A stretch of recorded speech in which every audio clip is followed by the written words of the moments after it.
भर में देश भर में जो युवा साथी जो कर रहे हैं उसका असर ये है कि पिछले 2-3 महीनों में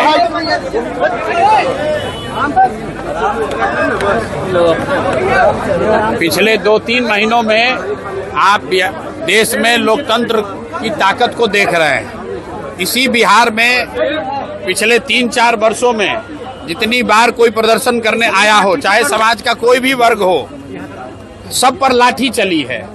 आज कम से कम लाठी चलाने से पहले सरकार या प्रशासन 2 बार सोच जरूर रहा है। ये लोकतंत्र की ताकत है और एक तरह से बेहतर बात है। छात्रों के जो जायज मांग हैं उस मांग को सरकार को मानना चाहिए, चाहे वो टीआरई का मामला हो या अन्य जो छात्रों के मामले हैं। छात्रों के इन मामलों को सरकार दबा नहीं सकती है और हमने ये पहले भी कहा है कि जो कुछ भी जंतर मंतर पर हुआ है वो वन ऑफ नहीं है। जो यहाँ पर शिक्षा व्यवस्था पूरे देश में शिक्षा का जो प्राइवेटाइजेशन हुआ है, कोचिंग संस्थाओं के जरिए व्यवसायीकरण हुआ है, उसके माध्यम से जो पेपर लीक हो रहा है और जो बड़े पैमाने पर बेरोजगारी है, इन तीनों 4 चीजों को अगर आप जोड़ेंगे तो युवाओं में एक बहुत बड़ा वर्ग है जो आज की व्यवस्था से खुश नहीं है। और अगर सरकार उनकी बातों पर गंभीरता से ध्यान नहीं करती है, कोर्स करेक्शन नहीं करती है, तो सड़कों पर छात्रों के आंदोलन आपको और आगे देखने को मिलेंगे। शिक्षा मंत्री तेजस्वी यादव को कहना पहले 10वीं पास कर ले।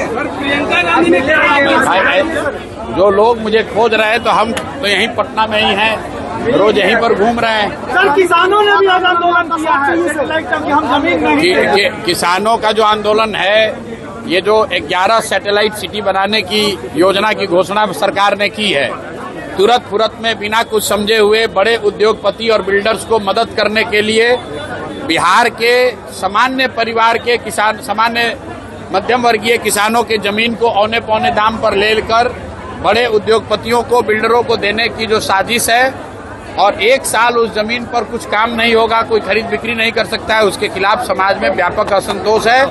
और ये हम जब ये सरकार कानून लेकर आई थी उस दिन से हम लोग कह रहे हैं कि ये बिहार में संभव ही नहीं है, सरकार इसको नहीं कर पाएगी, समाज में इससे असंतोष बढ़ेगा और बड़े पैमाने पर इस पे आंदोलन होगा। सरकार के लिए संभव नहीं है कि हजारों एकड़ जमीन अक्रॉस बिहार 11 बड़े शहरों के इर्द गिर्द इतनी महंगी जमीन, आपके पास सैलरी देने का पैसा नहीं, आप इतना जमीन एक्वायर कैसे करेंगे?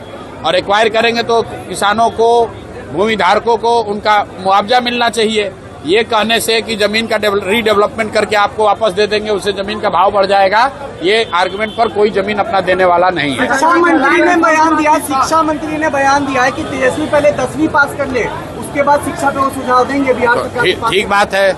तो अगर तेजस्वी यादव को 10वीं पास देने का सुझाव मिथिलेश तिवारी जी दिए हैं तो हमको लगता है कि अगले कैबिनेट की बैठक में अपने मुख्यमंत्री सम्राट चौधरी को भी ये सुझाव देंगे कि तेजस्वी के साथ साथ सम्राट चौधरी भी अगली बार 10वीं का एग्जाम दे दे। मैं तो बिहार की जनता की ओर से, पढ़े लिखे युवाओं की ओर से, उन सारे लोग की ओर से आग्रह करूंगा कि यहाँ के नेता, मुख्यमंत्री सम्राट चौधरी और विपक्ष के नेता तेजस्वी यादव, दोनों आदमी अगली बार मैट्रिक का एग्जाम देकर पास हो जाए, ताकि यहाँ के लोगों का विश्वास हो कि भाई इनको ये मैट्रिक भी पास अपने दम पर कर सकते हैं। दोनों को अगली बार मैट्रिक का परीक्षा देना चाहिए।